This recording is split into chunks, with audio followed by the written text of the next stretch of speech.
Nigel, you have seen many reshuffles over your time. Is there something a little bit brownite about this reorganisation? Yeah, I did rather think so when I saw what came up yesterday. The one thing that Rishi Sunak hasn't done is formed Brown's Department of Children, Schools and Families, which is probably a good thing, because that soon became known as the Department of Cushions and Soft Furnishings and was abolished within 3 years. And one of the keys about trying to actually form new departments is to avoid those kind of jokes being made about them. So one of the things they do is to make sure that they don't get the acronyms wrong.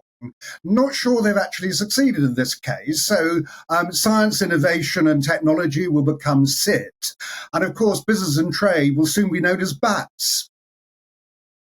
Yes, I did see some speculation that science, innovation and technology could be science, technology and innovation, which would be the unfortunate STI. But they have turned it round the other way, so they've avoided that particular slip-up. I do wonder, however, how meaningful these changes will actually be. The faces sitting round the cabinet table are more or less the same.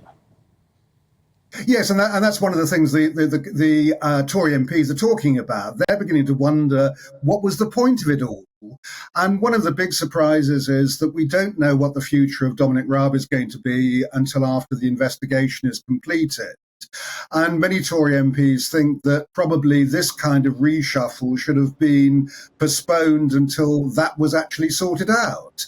But the basic point of all these things, when you start shifting around cabinet departments, is not just about changing the letterheads. One of the points about it is to try and reflect on government priorities. So, for instance, Department of Health had social care added because the government saw social care as being really important. I think it's interesting we have a Department of Energy Security as opposed to just plain energy, because obviously we've learned from the Ukraine war how important security is, and also the idea of actually putting more emphasis on science. That's probably quite a good thing. So it was something that was done many years ago. I mean, it's a repeat, if you like, of what happened back in the 1970s when the Board of Trade was combined with the Ministry of Technology.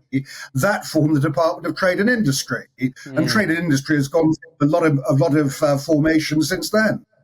Yes, and now sort of is echoed in business and trade, which is interesting because BEIS, as it was known, the Business Enterprise and Industrial Strategy, or Business Energy and Industrial Strategy, I should say, department, has been so carved up in so many different ways. The actual business bit of it, the bit that's been combined with trade, seems very thin gruel now.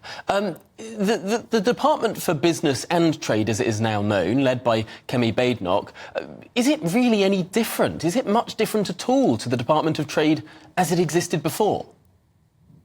Well, I think where the difference lies is in the way that Grant Shapps has lost the business side of it, where he was previously business minister, and now he gets energy security.